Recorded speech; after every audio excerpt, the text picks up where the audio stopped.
जितने भी संबंध जन्य सुख हैं सब के सब दुख स्वरूप हैं, दुख के उत्पत्ति स्थान है। संबंध जन्य सुख मत भोगो तो दुख कभी तुम्हें छू नहीं सकता। अभी कल हमको किसी ने बताया था, तो बोले वो नौकरी करते थे प्लास्टिक फैक्ट्री में और वो पाइप फट गया, पूरा प्लास्टिक जो द्रवित प्लास्टिक के ऊपर, बोले जिंदा जल गया। वो चिंतन तो हुआ ना। तो अब जैसे अपने लोग दूसरे जीवों को जला के खा रहे ना, ऐसे पैर बांध दिए उनको भूंज रहे, तुम्हारे पैर भी नहीं बांधे जाएंगे, जिंदा भूंज जाओगे। कर्म तुम्हें बख्शेगा नहीं, ध्यान रखना। दुख यो नया रसेंद्री के स्वाद के लिए तुमने उन असमर्थ पशुओं को, पक्षियों को अपने स्वाद का कारण मान रहे हो, उनके मांस को। ठीक है, ले लो, मान लो इस जन्म में तो तुम ऐसे हो, लेकिन पीछे जन्म में तुमने किया ना, तो क्या परिणाम आया? प्लास्टिक, और वो भी द्रवित, मतलब गर्म पिघली हुई, सीधे पूरी है। वो कितना कष्ट हो। थोड़ी देर तदात्म होके देखो कितना एक दिन वो फूल लगा रहे थे ना, तो ब्लूगन जिसे आप चिपकाते हैं, वो जरा छू गई तो एकदम ऐसे कह रही ये क्या है, तो बोले तो गरम प्लास्टिक ही तो है, उसमें हल्की सी गरम एकदम, जिसमें आप फूल चिपकाते हैं। वो जरा पूरी द्रवित प्लास्टिक ऐसे गिर गई। अब बोलो क्या हुआ? मर तो गए हो, लेकिन कितना कष्ट उनको हुआ होगा। ये कर्म आया। देखो तुम भूंजे ना उसके पैर बांध के या ऐसे बांध के और खाए, अब देखो तुम्हें पैर भी नहीं बांधने पड़े। वो कर्म ने कैसे एकदम पूरा पाइप फटा, ऊपर पूरा गिरा, ले हो गया। सावधान दुख यो नया। अभी समझ में नहीं आ रहा तो मन मौज ले लो, मस्ती कर लो। ये मस्ती तुम्हारे लिए इतनी महंगी पड़ेगी, कोई साथ। अब बोलो कौन है वहां? परिवार, कोई भी, कोई धन संपत्ति, कोई भी साथ दे, पूरे शरीर में प्लास्टिक, गरम प्लास्टिक से पैक। कितना भयानक कष्ट, कितना भयानक कष्ट। ये एक कष्ट, ऐसे अनंत कष्टों को भोगना पड़ता है जीवों को। अब फिर नया जन्म होगा, उसको भूल जाएगा कि ऐसा पीछे कष्ट मिला था। जैसे अपने लोग मां के गर्भ से निकले तो कितना भयानक कष्ट, लेकिन याद है क्या? सब लोग वहीं से निकले, कोई नहीं याद। भगवान याद दिला रहे, दुख यो नया। किसी भी प्रकृति जन्य अगर मुक्त होना है दुखों से, प्रकृति जन्य संयोग जन्य सुखों को मत भोगो, मत स्वीकार करो, तो तुम्हें कभी दुख भोगना नहीं पड़ेगा, पक्का। जब आप किसी वस्तु के भोगने की भावना करते हैं तो उसका अभाव प्रतीत होता है। अगर ये भोग मिल जाए तो मुझे, उसकी शुरुआत ही दुख से हो रही है, जलन से हो रही है, और उसके संयोग प्राप्ति में तुम्हारी जलन होने के कारण सुखानुभूति हो रही है, उसमें सुख नहीं है। तुमने कामना किया है, तुम उसके लिए व्याकुल हुए हो, संकल्प बनाया, इसलिए तुम्हें सुखानुभूति हो रही है, नहीं उसमें सुख। ध्यान रखना, वो भास ऐसा ही रहा है जैसे स्वप्न में। स्वप्न में लग रहा है बहुत अच्छा अच्छा खा रहे, पर पेट भरा क्या? कुछ नहीं। स्वप्न में भी तो सारी क्रियाएं होती, क्या होता है? कुछ होता है क्या? जागृत में ठीक वैसे ही भ्रम है। अगर तुम्हें उस सुखद वस्तु का भावना बने कि सुखद है, तो आपको कभी भी दुख नहीं मिल सकता। पर हम पहले किसी भी वस्तु, आज पूरा प्राणी समुदाय चेष्टा केवल सुख के लिए कर रहा है, केवल सुख के लिए।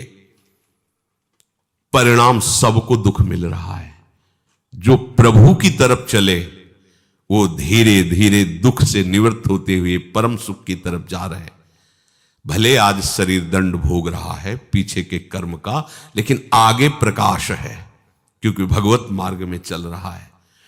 वस्तु के अभाव का दुख जितनी जोर का होगा, मिलन में तुम्हें उतनी ही सुखानुभूति होगी। ये ब्रह्म ऋषियों का मनन है।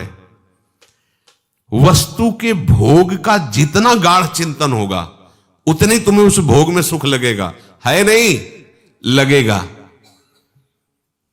और जितना तुम उसमें सुख अनुभव करोगे, उससे अनंत गुना बढ़ के तुम्हें दुख मिलेगा। ये सिस्टम है, ये है नियम है, इसीलिए देख लो सब दुखी हैं, सब शांत हैं। भोगी व्यक्ति कभी सुखी नहीं हो सकता, दुखों से बच नहीं सकता, क्योंकि जितने भी भोग है सब दुख योनया, भगवान कह रहे हैं, भगवान के दुखालयम, यहां दुखालयम में तुम सुख भोगना चाहते हो, भगवान कह रहे हैं दुख योनया, हट जाओ, शरीर राग से हट जाओ, केवल जीवन निर्वाह मात्र, धर्म रक्षा के लिए, कर्तव्य पालन के लिए उचित शास्त्रीय विधान के अनुसार भोगों को स्वीकार करो, इसी जन्म में आनंदित हो जाओगे।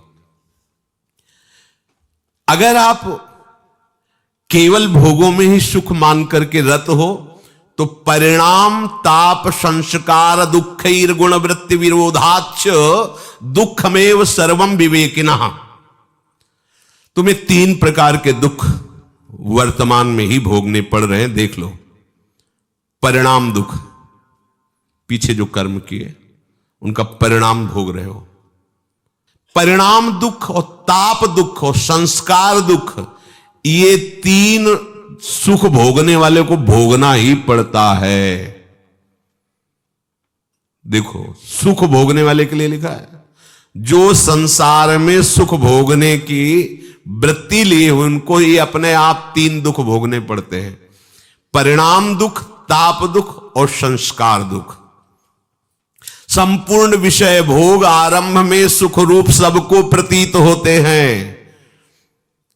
कोई भी कर्म जब हमारा बनता है तो उसमें हमारा लक्ष्य होता है सुख। कोई न कोई ऐसा कर्म बना जो सुख के लिए हमने पाप कर्म किया, सुख भोगने की भावना से पाप कर्म बना, और वही कर्म आकर के दंड देता है। ध्यान रखना, चाहे कोई हो, कोई भी हो, कितना भी बड़ा महापुरुष हो, इस शरीर रचने के समय उसके उस कर्म संस्कार को रचा गया है। इतनी अवस्था में तुम्हारे ये रोग होगा, इतने ये प्रारब्ध भोग है, ये आएगा, अपना रूप विस्तार करेगा।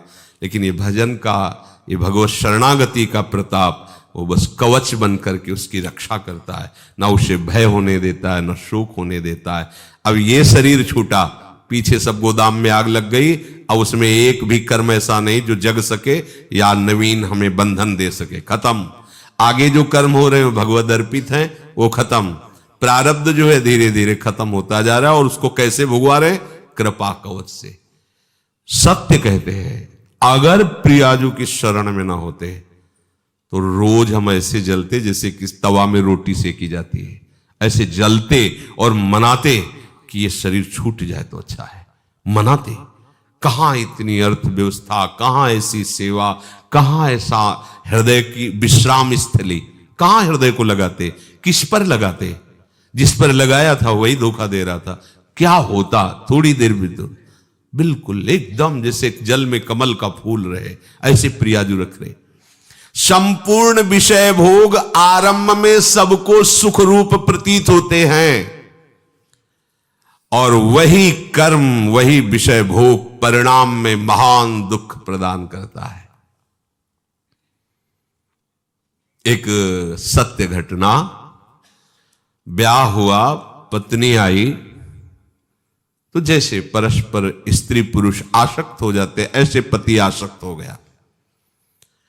पत्नी का पहले से कोई प्रीतम था, वो जब उनके दृष्टि में ब्याह होने के बाद पुनः आया तो उसने रोकर कहा, हम तो आज तक तुम्हारा ही इंतजार कर रहे हैं और जिएंगे तुम्हारे लिए और मरेंगे तुम्हारे लिए। अब ये तुम सोचो कि तुम्हारा प्यार कैसा है।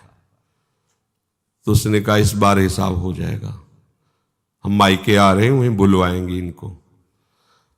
मायके गए और वहां से फोन किया कि आपके बिना हमारा दिन नहीं कट रहा, माता पिता तुरंत भेजेंगे नहीं, आप 1-2 दिन के लिए आ जाइए। आ गए। वो जो बहुत ज्यादा चिपकती है, नाक मुंह में लगा दिया उसको, फेब्रिक है, और उससे हाँ क्विक क्या, हाँ वही नाक जैसे खवा पिया के लेटा दिया, और मित्र को बुला लिया और नाक में और मुंह में वही भर दी। वो मिनट में एकदम जाम गए। ये सत्य घटना। क्या हुआ, कहां सुख है, किसमें सुख है। अब वो एक अलग जेल में, एक अलग, एक मरा और दोनों अलग अलग जेल में, तीनों का जीवन नष्ट हो गया। क्या हुआ, सुख भोग की लालसा। देखा, अब अगर हम ऐसे ना समझाए तो लगेगा भगवान कह रहे दुख होने आए, ऐसे दुख होने आए। धर्म से चलोगे, भगवत भजन करोगे, धर्म के निर्वाह के लिए विषय स्वीकार करोगे तो आप सदैव सुखी रहोगे, इस लोक में भी और परलोक में।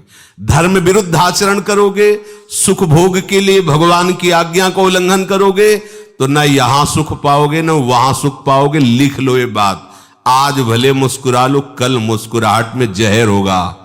मान लो बात, ये भगवान की बात है। दुख यो नया, जगह जगह ये सुख की लालसा ऐसा नष्ट कर देती है। मेजर पदवी पर आर्मी में थे, भ्रमण करने से सब, बहुत सुंदर उनका बंगला था, बहुत सुंदर व्यवस्था उनकी थी कानपुर में। सामने मिठाई की दुकान थी, पंजाबी शरीर था उसका, सामने मिठाई की दुकान। अब वो आर्मी के तो 4-4, 5-5 महीने बॉर्डर में ही लगे हुए हैं, तो उसका उससे मित्रता हो गई मिठाई वाले की दुकान से। गेटमैन रहता उसके यहां, पर जब मालकिन का आदेश है तो गेटमैन क्या रुकेगा। अच्छा, वो जब आते थे तो सूचना दे के आते थे कि 1 महीने की छुट्टी या 2 महीने की छुट्टी, तो सावधानी हो जाती थी। उन्होंने सूचना दी नहीं, अचानक आ गए। उधर से निकलना हुआ होगा, सोचा होगा आज रात यहां रुक जाते हैं, फिर चले जाते। तो गेटमैन ने कहा साहब अंदर नहीं जा सकते। दिमाग खराब, मेरा घर मेरा परिवार, तू कह रहा। बोले मालकिन का आदेश। एक थप्पड़ जमा, मालकिन का आदेश। अब गेटमैन की कितनी ताकत, जैसा सिखाया गया था वैसा। और उसको तो पता नहीं था, वो अंदर जाके तो उसने कहा ऐसा तो हम सोच भी नहीं सकते थे कि आप दोनों थे, दोनों ने मिलकर उसका वो ही मार दिया, आर्मी के मेजर को, और गाड़ दिया वहीं। बड़ा ऐसा मकान वैसे, वो पहुंचा नहीं। वहां सरकारी जांच हुई, कहां से कैसे क्या पता चला। 1 दिन के लिए घर गया था, वहां से फोर्स आया, गेटमैन से पूछा तो उनकी पिटाई एक अलग कोटि की होती है। वो 1 मिनट में बताया, हाँ साहब आए थे, अंदर जाते देखा, बाहर निकलते नहीं देखा। अंदर से जब पिटाई शुरू हुई अंदर वालों की, तो उन्होंने बता दिया तुम्हें मेजर साहब गड़े हुए हैं। क्या हुआ, भयंकर, तीनों को कष्ट। एक को पत्नी के राग में मृत्यु दंड मिला, मार दिया ना दोनों ने मिलकर, और दोनों को ऐसे सरकारी आदमी के मारने के लिए उनको दोनों को सजा मिली। क्या सुख, दुख ही होना यह। और ये कार्य कैसे हुआ था, सुख भोगने के लिए।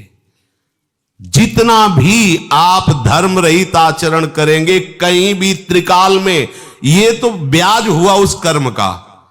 परिणाम जो आएगा वो तो आगे मिलेगा। बड़ी जेल है नरक, ये छोटी जेल है यहाँ की।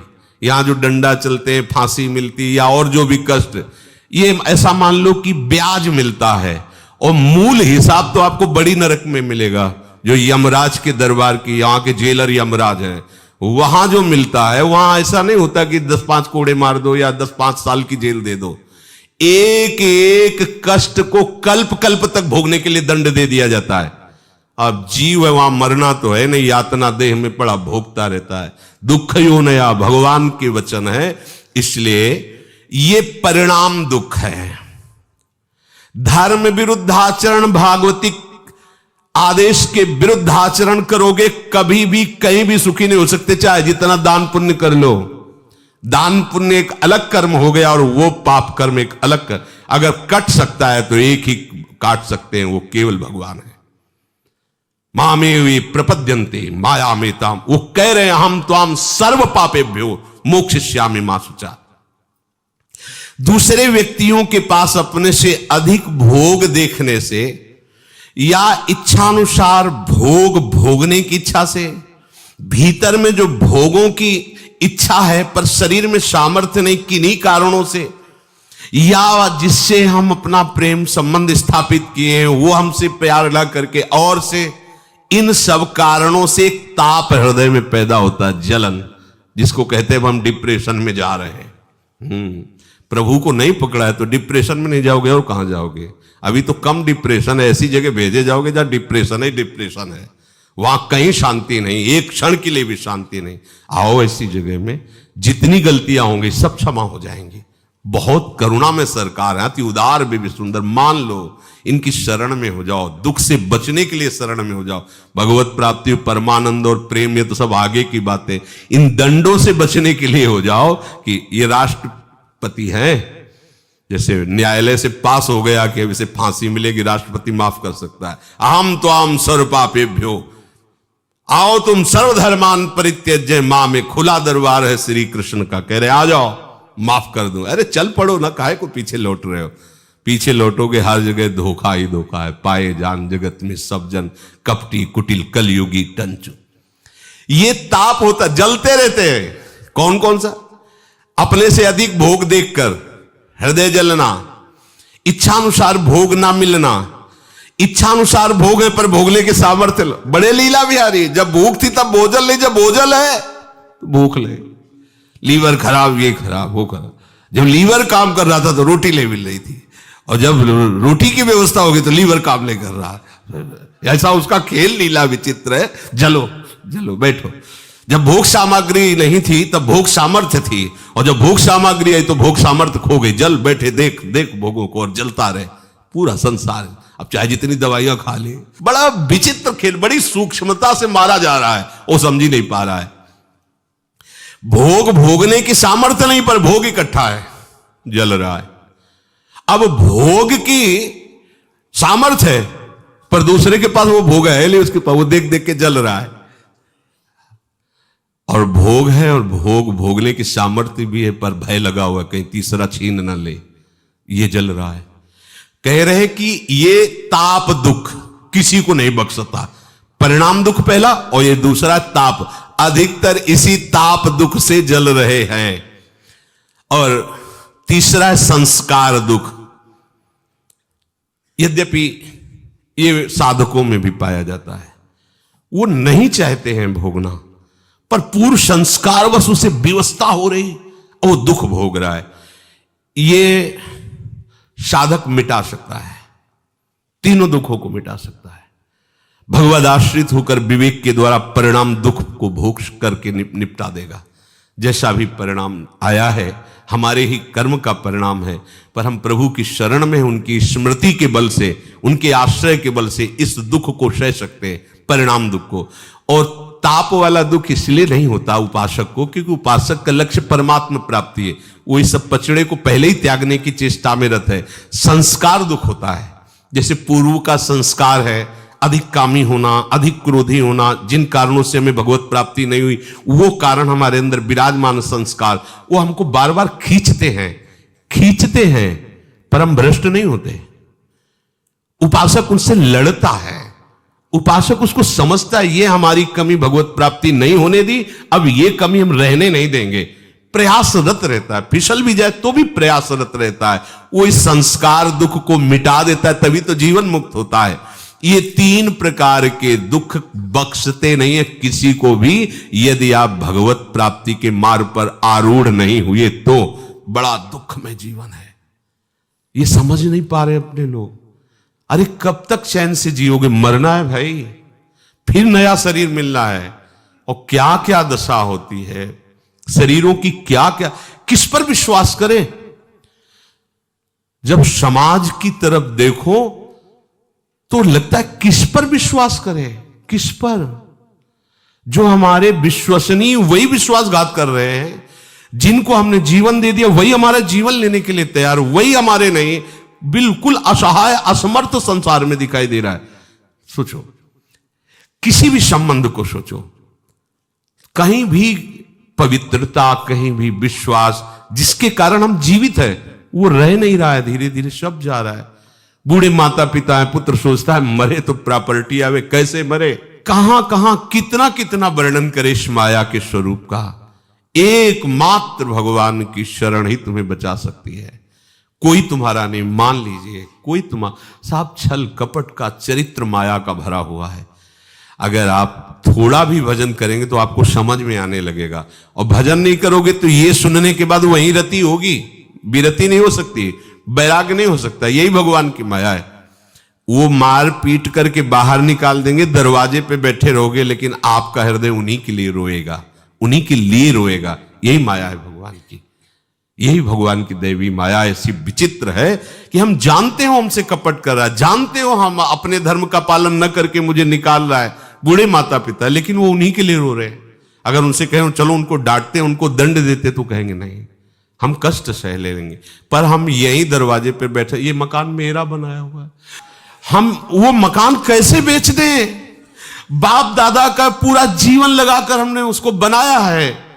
ये भगवान की विचित्र माया ऐसी ऐसी दुर्गति की हुई कि वो जान रहा है फिर भी ले निकल पा रहा है। इसलिए भाई हरिशरणम भगवान की शरण होकर अपना काम बना।